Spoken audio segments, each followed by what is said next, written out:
Gimmicks of the week. And Bob, we got a couple of them, man. We got a couple of fun ones. First off, before we leave the the DM DM Punk and Hunk? the DM Hunk? Drew McIntyre. Yeah. Before we leave that feud, he's our social superstar of the week. D-Mac, man, the CM Punk had a great line in a promo. I think it was at the end of one of the pay-per-views where he said, I don't need to have another man's name to sell on my shirt to sell merch. And then the new CM Punk shirt has Drew McIntyre's name on it. Yeah. And Drew took offense to it and drew back his arrow and let it fly, my friend. It was fantastic. Yeah, he's the new shirt is Clobber McIntyre Punk, like the CM Punk alliteration there. And then Drew McIntyre quoted CM Punk saying, I ain't ever had to put another man's name on my shirt to sell it. Aging well as, hey, Colt Cabana, how you doing? So throwing in a Colt Cabana reference, CM Punk's arch nemesis since a podcast like 25 years ago. We're still talking about it. These fucking 45-year-old men just can't bury a fucking hatchet. But that's a brilliant shot by Drew McIntyre. Just taking the drama that people are talking about and spinning it into his rivalry. That's the wrestling business. So Drew McIntyre, once again, he should just be permanent resident of Social Superstar of the Week. He just should be his award, the Drew McIntyre Social Superstar of the Week from this point forward. I have a fun one here. It's the Dirt Sheet Dirt of the Week. And I can't remember if this is a new gimmick or if this is one we've done before, but basically there's some wrestlers from WWE that have become free agents or will be becoming free agents. Yeah. And there are rumors that they could all or some of them end up in AEW. And I don't play a game with you, Bob. One of them's Tamina. We're not going to use Tamina in this game. Instead, we're going to use the three members of the Hurt Business that have been let go or will be let go. That is Shelton Benjamin, who's been let go a while ago. That is Bobby Lashley, who is no longer under contract. And that is MVP, the manager slash really a Hall of Fame career in WWE for MVP. So those three wrestlers slash MVP is kind of more of a manager at this point, but they have all been rumored. Dirt sheets to have been leaving WWE and them potentially coming to AEW, maybe even together, could be a thing. But let's play a game that I used to play when I have my football podcast, Bob. We're going to play Marry, Fuck, Kill. If you had to take these three wrestlers and each of them individually, and which one would you want to see? The idea of whom in AEW? Bobby Lashley, MVP, or Shelton Benjamin? Marry, fuck, kill. The idea of one of these men in AEW. Who do you marry? Oh, Jesus. I'm marrying. I'm marrying MVP. That's a weird one. I'll give my reason. And go for it. Why I'm just marrying MVP because I think he's a great manager, and there's a lot of people in AEW who can't talk right like enough. I think he could help get a lot of these great wrestlers over with his mic skills. He did that for Bobby Lashley, and I would kill Bobby Lashley. You would? Yes, and I would. That's who I'm marrying. Okay. Oh yeah. Okay, but I like I would bring Shelton. Well, that Shelton Benjamin is a better wrestler than Bobby Lashley. Bobby Lashley's a bigger name. So if you want to do it, so I guess you could bring in Lashley over Benjamin. I guess you could kill Benjamin or Lashley for me, but I'm marrying MVP for those reasons, just to have that voice, that consistent manager that could help get people over better than Don Callis. He's a better manager than Don Callis. It's just so that's why I would bring him in. See, I think there's too many talkers in AEW, and I know there's too many a lot of shitty ones. Well, there's too many big time wrestlers that can't talk like Okada and stuff, but they're making do. But I think there's too many, what's the little guy's name that's always with Jeff Jarrett's crew? Like there's too many of those talkers. Oh yeah, and I feel like that there's an overload of those guys, and I think less is more with that. I think Don Callis would be more impactful if there wasn't 72 Don Callises in the promotion, and I do think MVP would just get sort of run of the mill. I would like to see him in there.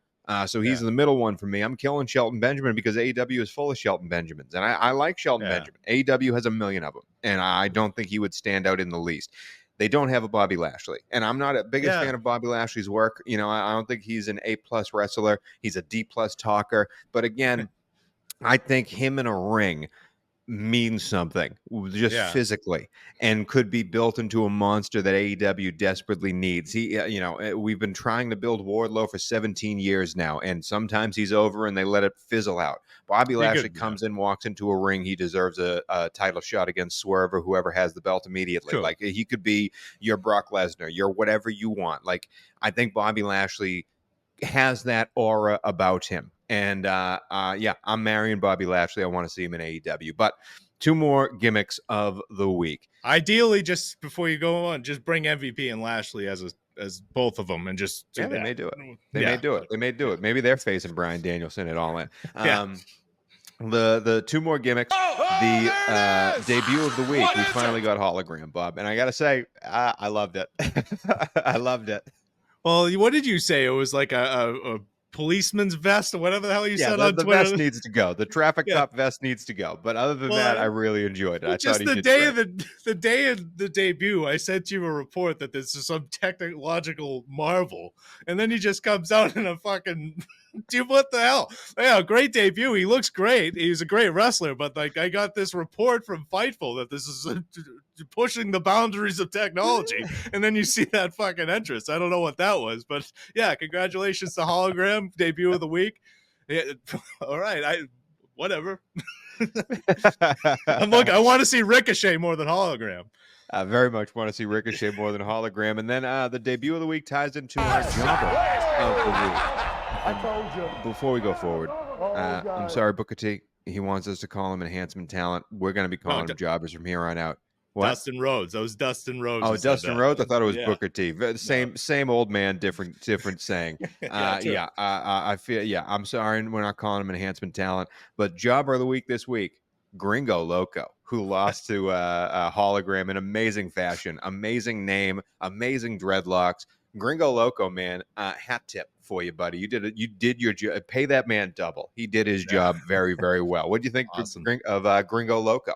Oh, he was great. He was just like I think you used this word before. He was a base. Like Hologram was jumping off his chest. It was great. He was everywhere he needed to be. He made Hologram look like $1 million in that moment, and that's what he was there to do. So congratulations to Gringo Loco on winning the jobber of the week.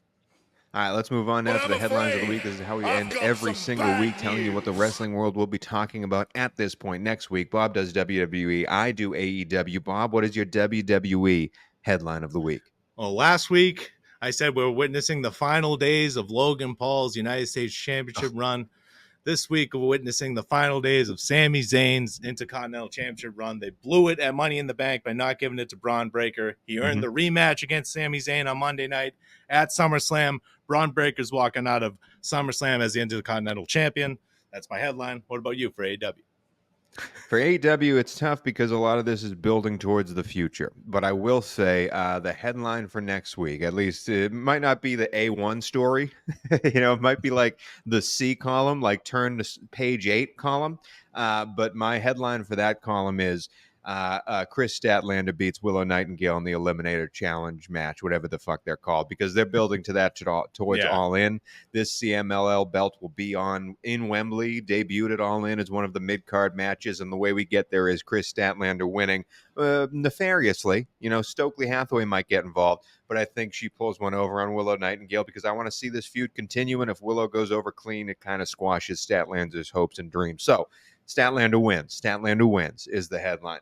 And that is it for the Ridiculously Lame Wrestling podcast. And we will be talking all about SummerSlam next weekend, the build and the breakdowns and the predictions for the SummerSlam, the second biggest pay-per-view that WWE has on their calendars. That's coming next week. But for this week, we got to check in once again with Ryback.